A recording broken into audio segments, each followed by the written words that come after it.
Okay, so can everybody see my screen?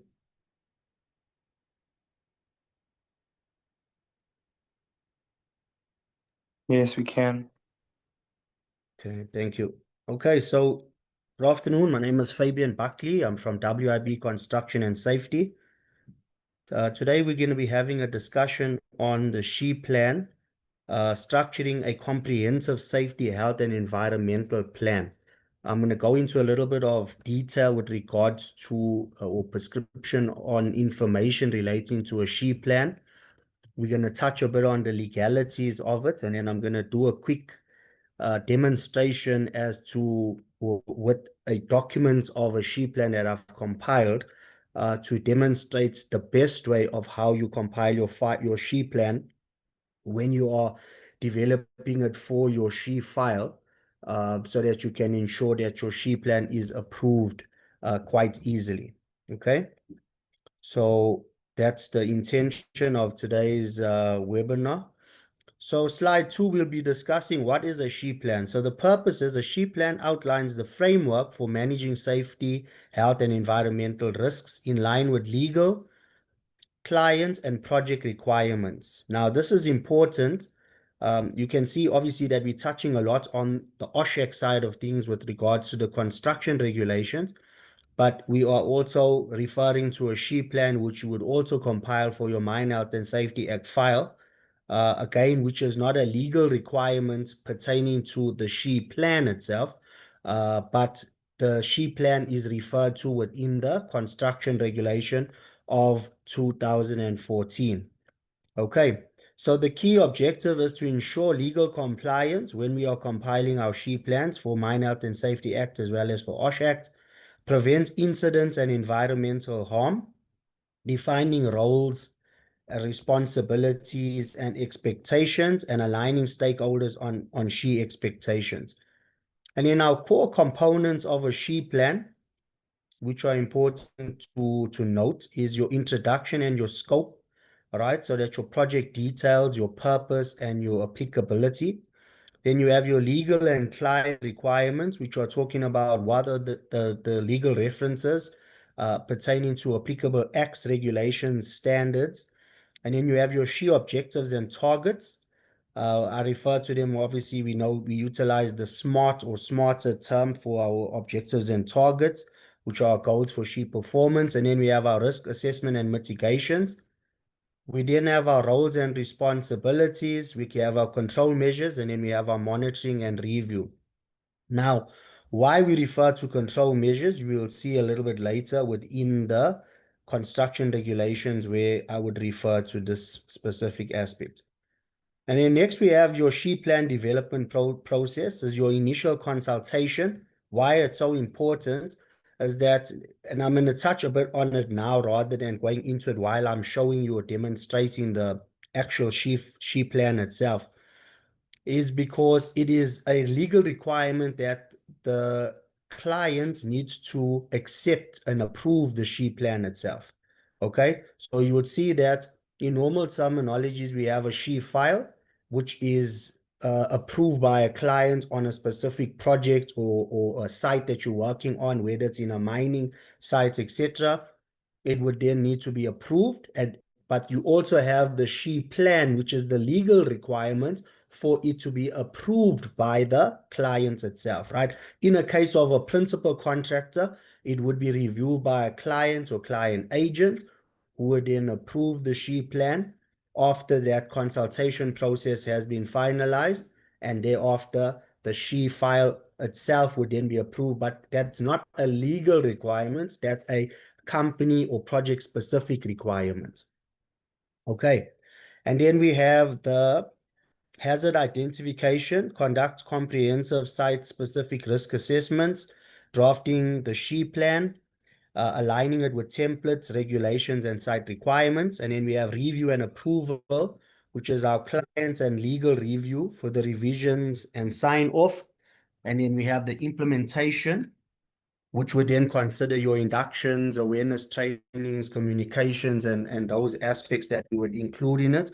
And then we have your continuous monitoring and updating, looking at your audits, non-conformance reports, and continuous improvement. All right. So that's just a bit of an overview of a SHE plan. So I'm going to touch on, so this is just obviously some benefits. Lastly, that I have is enhancing legal compliance, promotes, sorry, I just want to add a gentleman from our academy.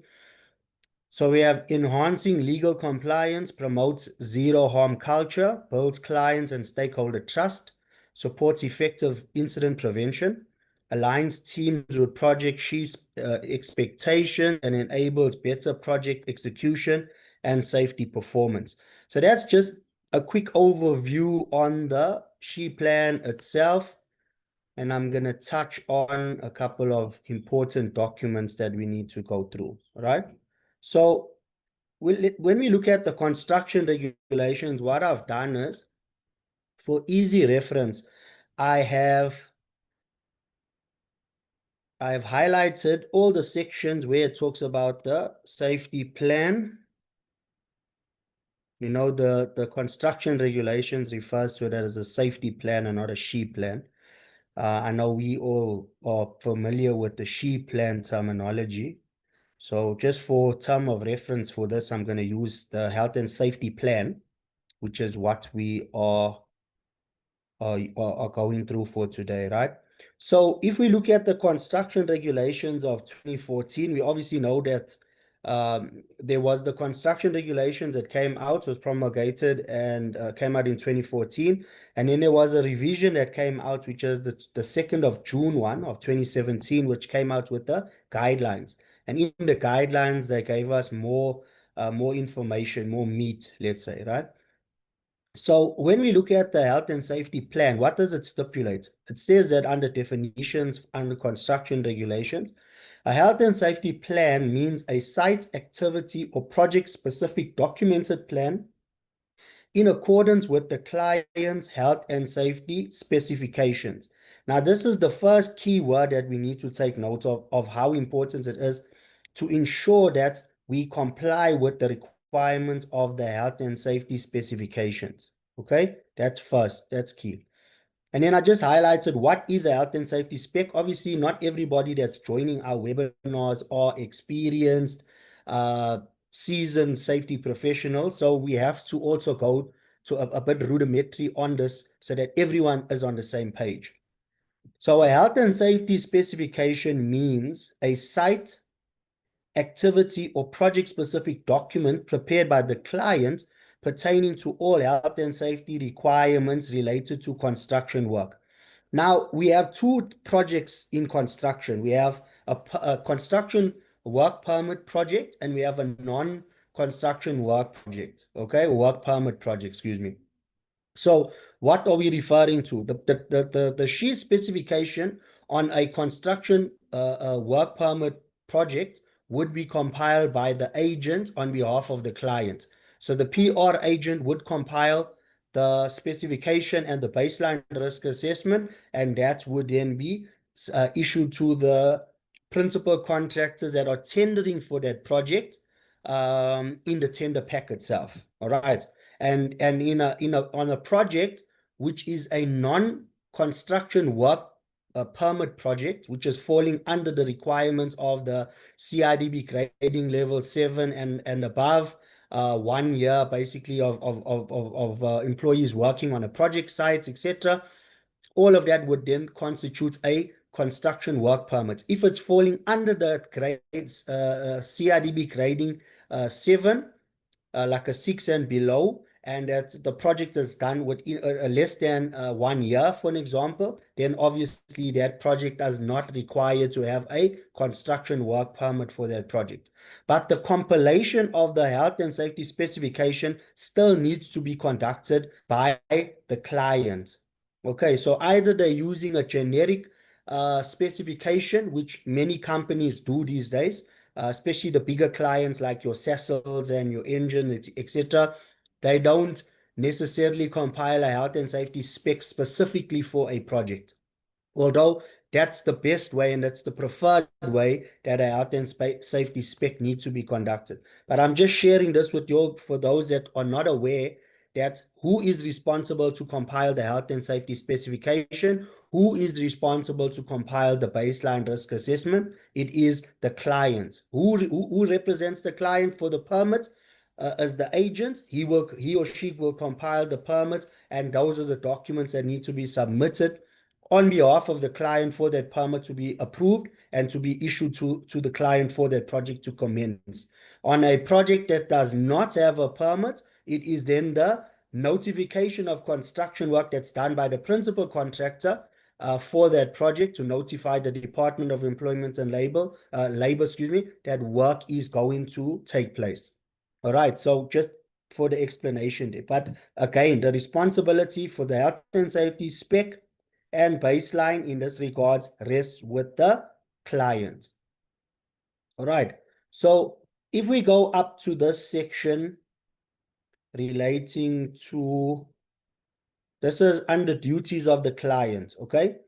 So it stipulates here that a client must prepare a baseline risk assessment for the intended construction work project and prepare a suitable, sufficiently documented and coherent site-specific health and safety specification for the intended construction work based on the baseline risk assessment contemplated in paragraph A.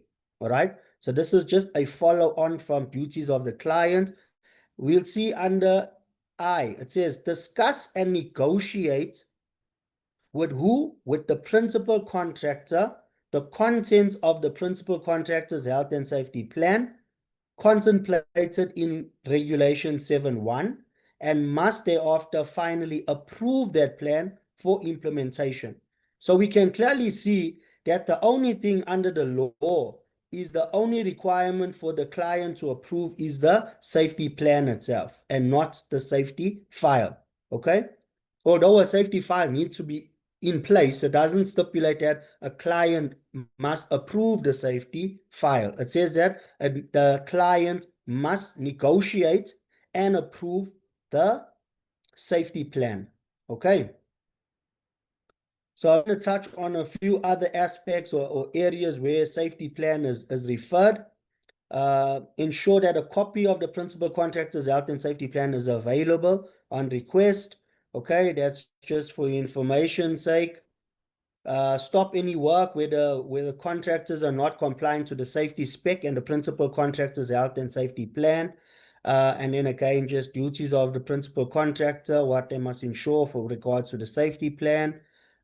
Stop any work, again, as mentioned. Discuss and negotiate, again, as mentioned. Ensure that a copy of the safety plan is available on site for the employees, the agent, anybody from the inspectorate, and any health and safety representative. Okay, and then I just wanted to touch under this section of Section 9 of the construction regulations, which is referring to risk assessments. You see here what it stipulates under Section 9A. It says a contractor must, before the commencement of any construction work and during such construction work, have risk assessments performed by a competent person appointed in writing, which risk assessments form part of the health and safety plan to be applied on the site and must include the following. Okay, so I'm just making reference to this because we can see that here it's referring to the plan that needs to form part of the risk assessment, excuse me, that needs to form part of the plan. Okay, so now we're going out of the regulations. Now, I've used an example. So what I do is I'm just sharing with you guys from my own experience, right? My few years of experience in the industry. I'm going to share what I normally do. Okay, so obviously it's asking me not just to make it searchable. But what I do is I would take a sample. This was a sample of an old specification that I used for one of our projects many years ago. So what I do is this is the first thing that you need to do when you are compiling your sheet plan. You need to go through the client specifications and understand it completely. This is an 80-page document, okay? That is telling you how comprehensive this sheet specification is. Now you'll see that within the document itself, there's a lot of information let's say, for an example, that's referred to in it. So as you're reading through the document, what I normally do is, especially on a SHE spec, on the PDF documents that is not like this, that's a scanned in one. You can highlight, you can make your comments, etc., like what I've done here. You can see I've made my comments coming up on the side. So yeah, somebody's mic is on. Please, if you can just mute yourself. And then what I would do is, if there's any questions or any points of concern, then I would obviously highlight it, and I would then have a discussion with the client to discuss the concern that I have, or the question or the point that I have. And remember now, ladies and gentlemen, this is all part of the consultation process with the client. Okay, so and I explained to him and I showed you with legal reference from the construction regulation of 2014 that this is a requirement that needs to be conducted. Okay, so your consultation process has been done. And thereafter, once you've done that, with regards to your any comments or questions that you may have from the document, once you've gone through it, and then you go through, you sit down with the client, with the client safety manager or agents, etc., depending on, as I explained, if it's a construction permit to work specification, or if it's a non-construction work permit specification. Okay. And we know that in terms of the construction work permit, there would be an agent representing the client, which would then be the person that would be your liaison, that you would sit with and say, okay, this is my SHE plan that I would like to draft. I've looked at your SHE specification.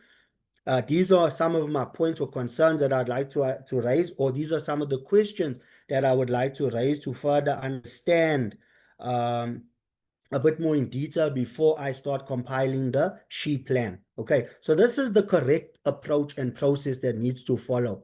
A SHE plan, the biggest problem, and I'm going to speak openly amongst everybody here today. The biggest problem with a lot of SHE plans is that it's copy and paste from previous projects where you've worked for, or previous project from the same company you're working for. They've done a project at Natref, and now they're moving over, let's say, to Cecil Secunda or Cecilberg, and now we want to utilize the same SHE plan. We want to tweak it a bit here and there to make it easy for ourselves, and then we want to submit that off to the client with our SHE file and hope for the best. And that's the wrong approach. So that's what I'm saying to you guys, that it is so important that you read the health and safety specification. You can see the method of how I was doing it. You can see highlighting specific points.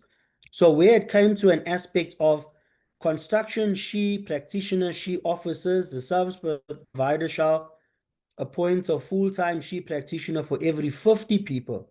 So you see, I highlighted that because that is different to another site that you work on that might say 1 to every 100 people, or 1 to 100 or 200 people, depending on the requirements of the client and the client specifications. So this is an example of what you need to do. You can see, and once I've completed reviewing it and I'm happy with everything, I then go at the bottom and I highlight at the bottom of the page. Can you see that 8 is highlighted there? And I go through. So I go through the next page. Then I look at specific aspects there. I highlight whatever is applicable that I need to be aware of. And then I note it with regards to what I need to comply with within my SHE plan itself. Right, then I look at it, okay, when is it asking for compiling of a construction SHE look ahead? It must be done within the report every month. Then you look at specific like this. The SHE look ahead plan shall focus on the current 14 days and 30 days activities for the duration of the project. Now we know here they're referring to your 30, 60, 90-day look ahead. Right, and some of the information is just going to be basic stuff that you're going to identify, which you're going to go through. And as you're completing it, you highlight specific areas and you continue. All right. So once you have all of your information that you are happy with, remember now, this is the way that let me show you guys so that you can have a good understanding when I compile my plans, that I've read and understood the SHE specification. I've completed all my questions and comments with the clients. I've had my discussion with the clients to ensure that we are aligned with the requirements, that I understand what they're looking for. And then we start compiling the SHE plan. Now, any projects or many companies, clients, etc., require you to have an approval on every page. Your 16.1 if it's a small company, or a 16.2 for the larger companies. Okay, so you'd have your name of the person. You can always type that information in and then just have them initial every page. They don't have to do a full signature. You can change it to initial. Okay. So important within your structure is to have a proper reference as to how you are recording your changes on your documents, especially if it's a different copy, different revision, etc. All part of your quality control or your quality assurance. All right. Then you'd have your contents. Your contents are important because it helps you to identify very easily, especially for the guys that are reviewing the SHE plans, for them to identify what has been included and what has been possibly missed within your SHE plan. Now you can see the SHE plan was developed a while ago. It's still referring to OSHA's 18,001. All right, so this is just an example to ensure that we are on the same page. All right.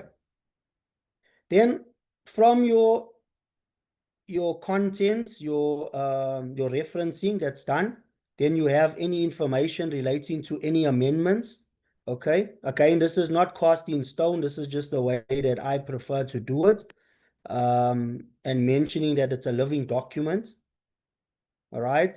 And then I go into my table of amendments. If I have any amendments that I would add within the time frame, let's say from first reviews, etc., this is where I will capture the changes and the revisions as I go through with the required dates.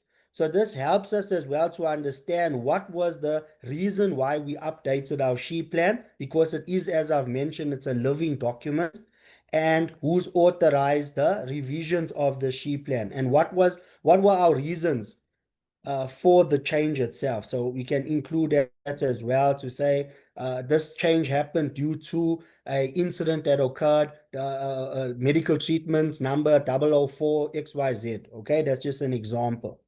So when we have our references now we talk about references. You can see, and now I've referenced the actual documents from SASL, for an example, of the documents that we would utilize as part of our reference when compiling the SHE plan.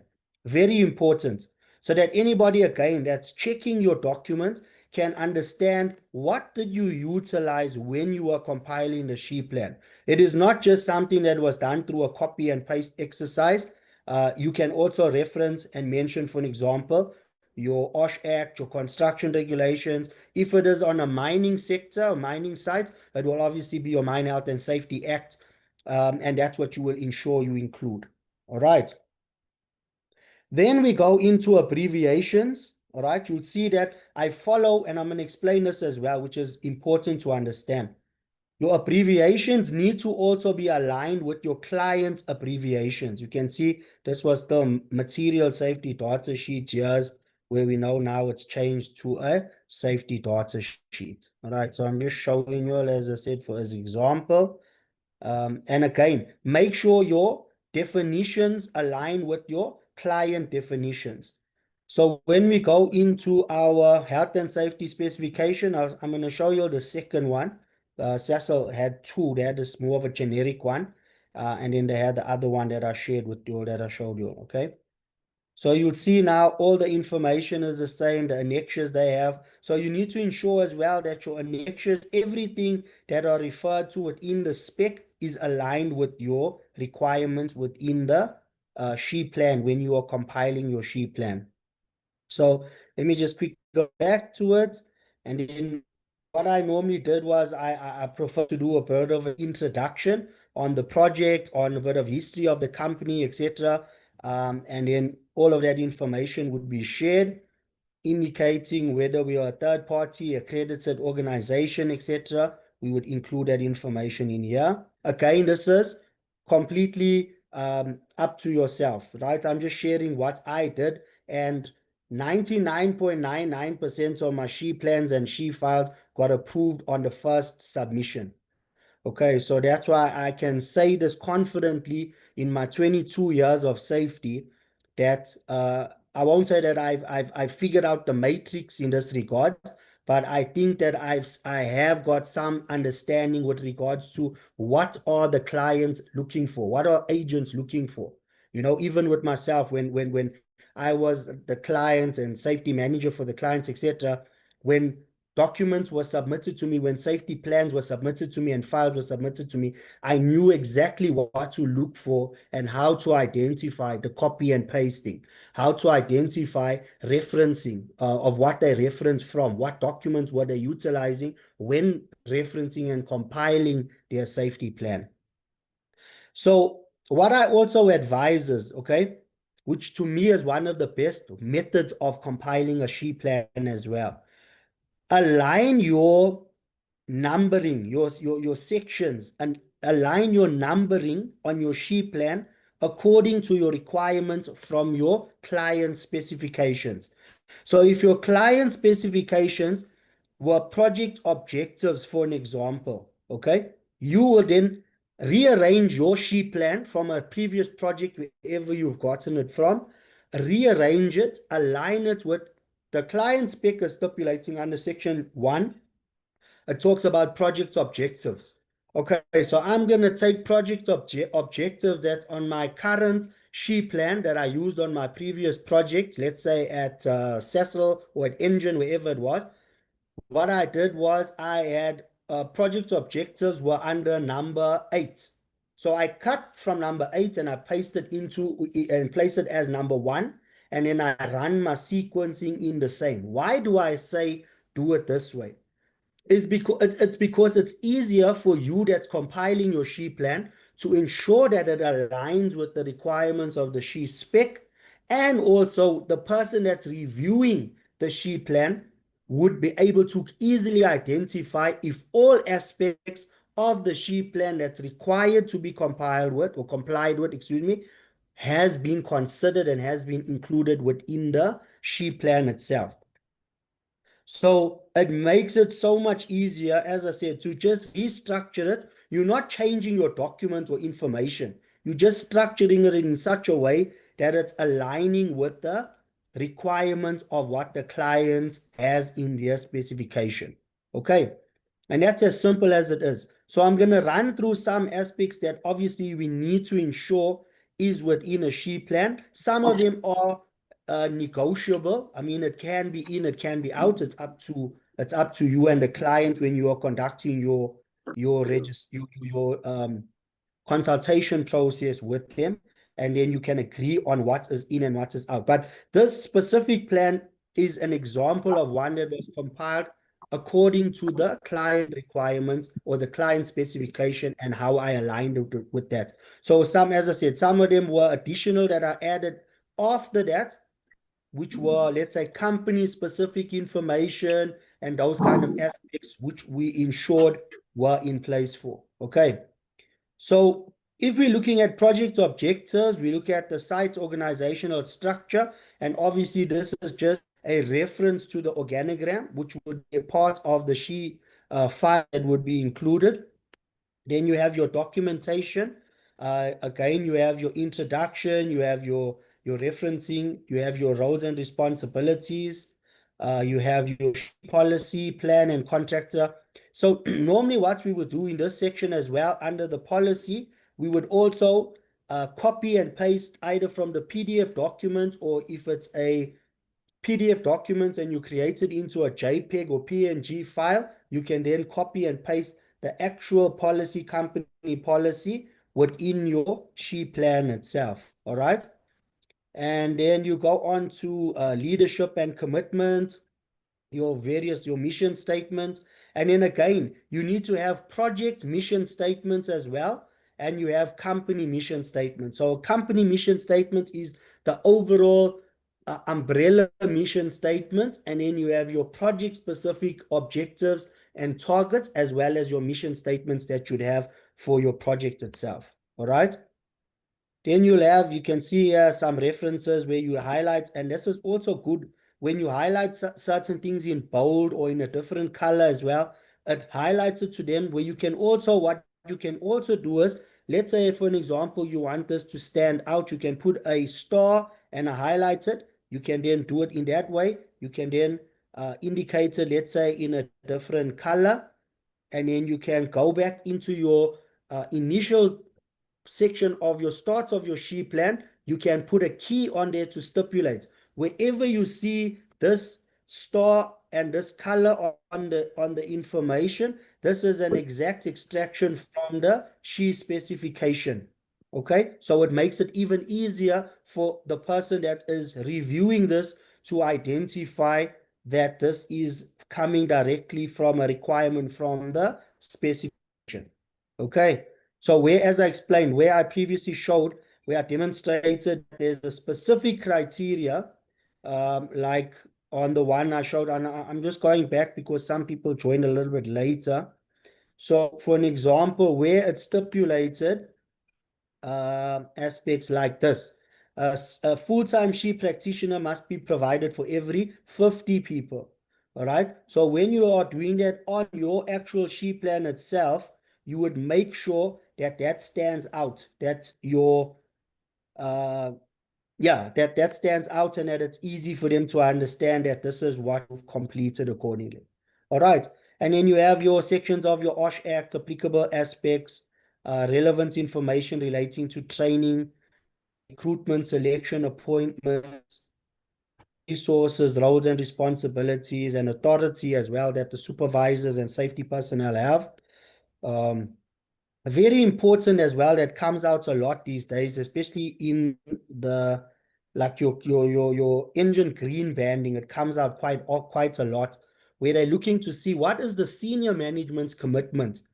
So having it in your SHE plan and bringing it out more often, when you're referring to the 16.1 or CEO, you make mention specifically to say our 16.1 or CEO is committed to safety. They ensure that they are part of senior audits, etc. Any serious investigations, blah blah blah blah. They are part and parcel of that. So there's a review of high potential incidents, so that they can see, okay, that your senior management are committed and they are actively involved when it comes to health and safety. All right, so this is just information. Obviously, as well, you can also copy and paste some information from your job descriptions, from your SHE plans, your construction regulations or OSH Act or Mine Health and Safety Act, whatever you would be using and referencing. And then you have your list of subcontractors, information relating to principal contractors. So this is obviously just a copy and paste relating to that. And that's why sometimes our SHE plans end up being so heavy, because of the amounts of information we add from various regulations or from the acts, etc. themselves, right? And then we have your site rules, your site access timings, etc., behaviors, site assurances, and the list goes on. Okay.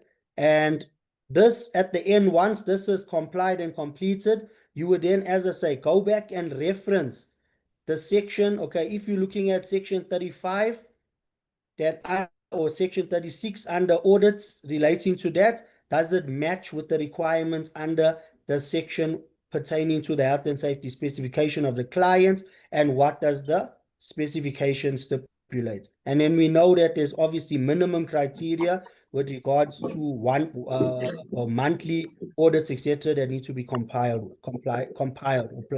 with. Right. And that is it in a nutshell. I know we said 30 minutes for today's webinar discussion, but we went a bit over it by 9 minutes. But are there any questions, anything anybody would like to further understand with regard to this? I can see if I can pull it out of my treasure chest and I can assist you guys. Any questions?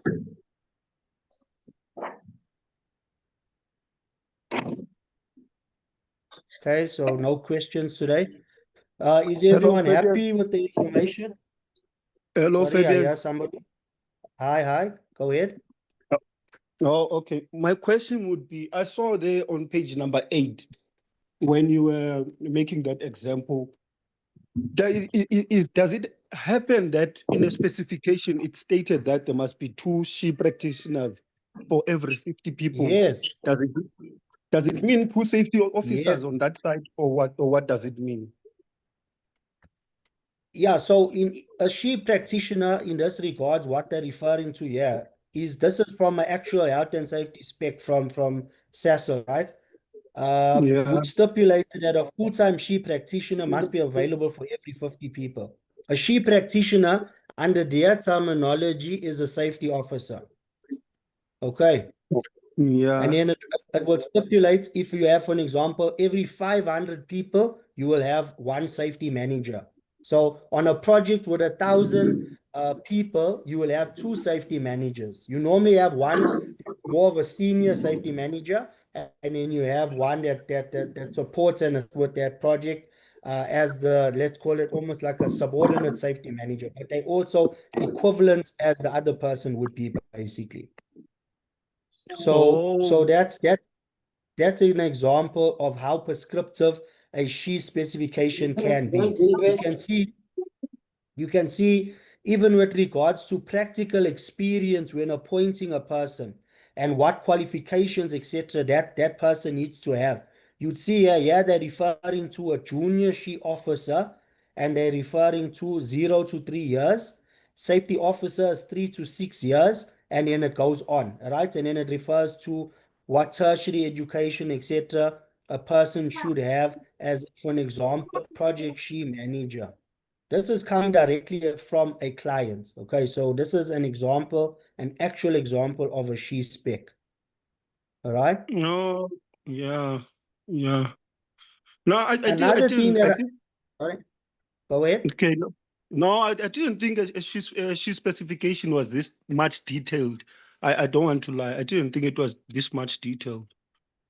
Hey, brother man, it gets very, very, very detailed. I've seen, that's what I'm saying. I've seen if this is just the health and safety overview. If I go into this one, if I show you the health and safety spec example, I can go into that one. That one will give you up to the nuts and bolts with regards to what specific PPE you must utilize, when it must be changed, how often it must be changed. All of that requirements is in there. That's why it's called a specification, because it will specify to you exactly what you need to comply with. Okay. So you will Okay. get sometimes, Mihlali, you will sometimes get your she specifications, which are done, as I said, very generic. But the requirement of the law is a specific site-specific baseline, site-specific she specification. That's the requirement. Okay. Oh, bomba, yeah, naman phone. yeah. Sorry, there's somebody in the background there. Que bomba. Okay, is there anybody else or Miklali, any other questions that you'd like to ask? No, thank you, Fabian. The other question I was having was the alignment, that should we number the same way that is numbered on the specification when we are making the she plan? But you answered me on that one before I could ask. So I think I'm Okay. good on my side. No, perfect. Like we can see here, for an example, a good question again, Mihlali. As we're looking here, let's say under section 9 of this spec, if I went to my she plan, I should have had section 9 here referring to science. Okay, that's Yeah. how it should have been aligned. So this is just an example as to how we Oh, should do it. Okay. okay. If Fabian, sorry, if you are doing a safety plan for a subcontractor, All a right. subcontractor, there are things that a subcontractor will not do that are done by Yes. the principal contractor. Perfect. Example, like maybe ablution facilities. A subcontractor will not supply ablution facilities on a site. A principal contractor will supply the ablution facilities.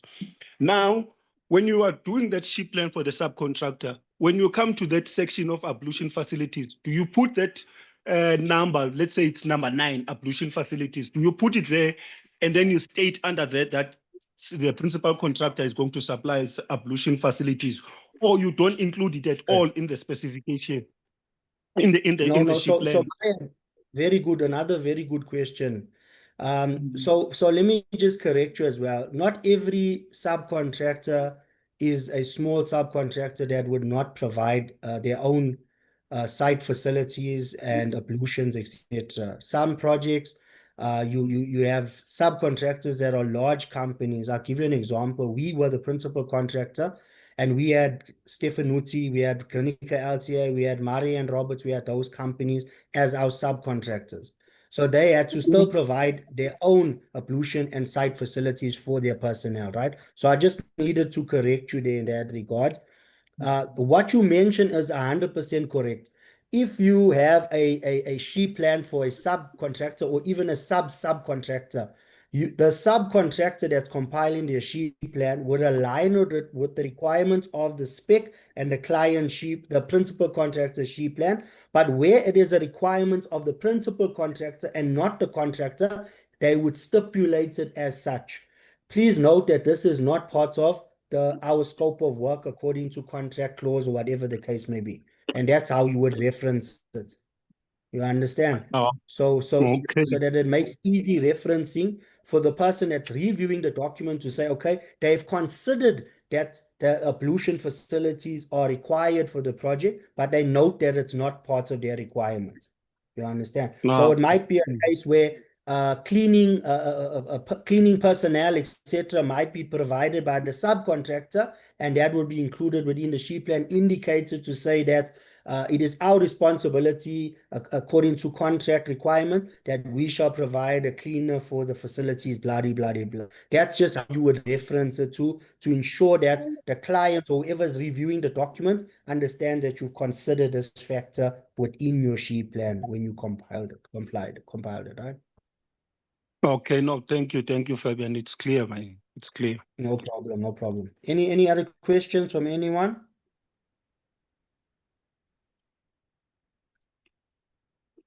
Any questions? Going, gone. Okay, so thank you, everybody. I really appreciated the time that we spent together. I hope that you've learned a lot from this session that we've had, this 47 minutes that we've had together and the discussions that we've had thereafter. Appreciate your time, and please join us for the next one. The next one will most probably be on Wednesday and not Friday, because I had a bit of a family matter that I needed to sort out with on Wednesday, and hence the reason why we pushed it to Friday.